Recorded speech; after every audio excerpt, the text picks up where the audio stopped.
Good evening, ladies. Good evening, ladies and gentlemen. Welcome back to the Shadow and Sun Show. Today we're going to be opening a box and seeing what's in the box and taking stuff out of the box and talking about what the things in the box are. He's not wrong. He's not wrong. Of course. Welcome back to the show, folks. Welcome back to another Tuesday Treasure Chest. And tonight we are going to be pulling at something. I can't do that both of you. Something from way back. Why don't you show them what it is before I start rambling? I'll make sure that never happens. Thanks.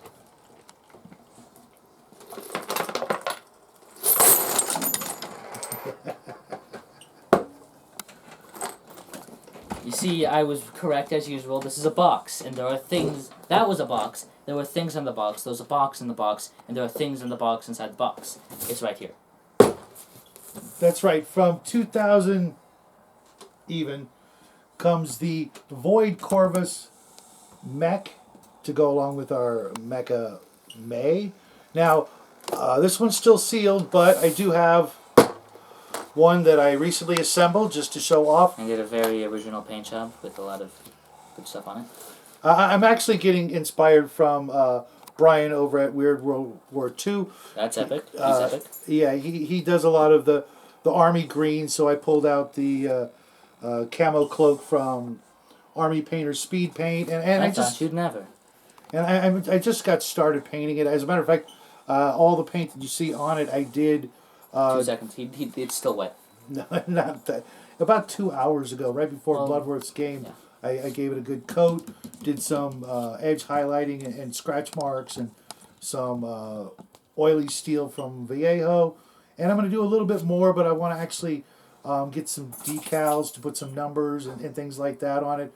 It's actually from the game called Void that I got to play back in the day. It's almost word for word a blatant ripoff of Warzone. This is 1.1. The free version was just one, and you can see that other mech right there, and there's the other one.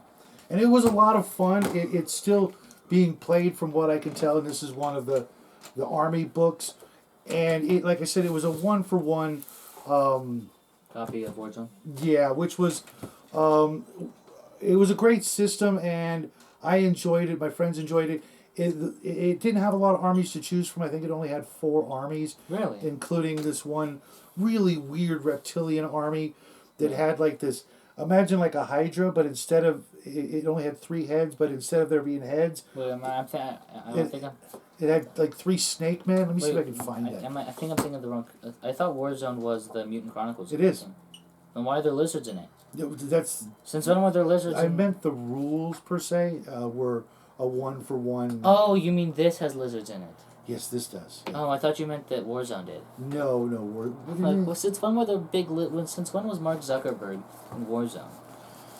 Well, he's one of the Dark Apostles.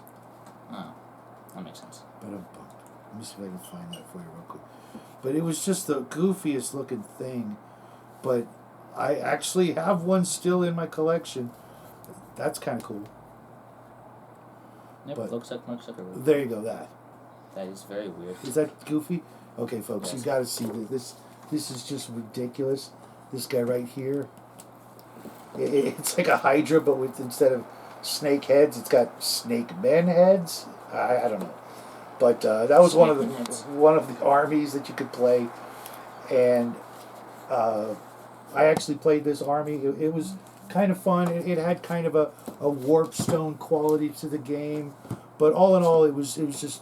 It didn't last very long, and you can still get this stuff out there on eBay. I do like the designs of these. I think I'm going to steal them for my own designs. And when I finish the other mech, because I got to do a lot of work on it, I'll show that one off. Yeah, it's actually called a tiger mech, which it looks more like It looks like a turtle. It is a turtle. I know, right? That is a turtle. But for those of you, if you guys have ever played this game, let me know what you thought of it. And especially if you got some stuff you want to get rid of, I'll give you a good price. But that's pretty much it. I just wanted to show this off because this is really such a cool little walker. Brian, I think you'll dig it. It would go right along with your weird World War II stuff. because of its simplicity and just, you know, it's kind of like a chicken walker, but not quite. But it was pretty easy to put together, and I'm almost tempted to open this one, but I'm just not gonna. I'm gonna just keep looking, and I'll eventually find another one or two. And it is part metal. The legs are all metal. Everything else except the antenna, the hatch, and the gun down here are also metal, but the main body is resin. And it's quick put together, quick drying time in this weather, and hopefully I'll get to put it on a battlefield of some sort in the near future. Anything else you want to add before we hit the road? 2005. That's nice, but that's not what we're here to talk about. He always gets distracted with the treasure from the treasure chest. Just not the right treasure, but I already said I'm stealing this style of design. It's very good. That's a compliment. So yeah, well, yes, it is. So until next time, folks, we'll see you tomorrow, the next day, or Saturday. And I'll probably see you next month. good night, everybody. Buenas noches.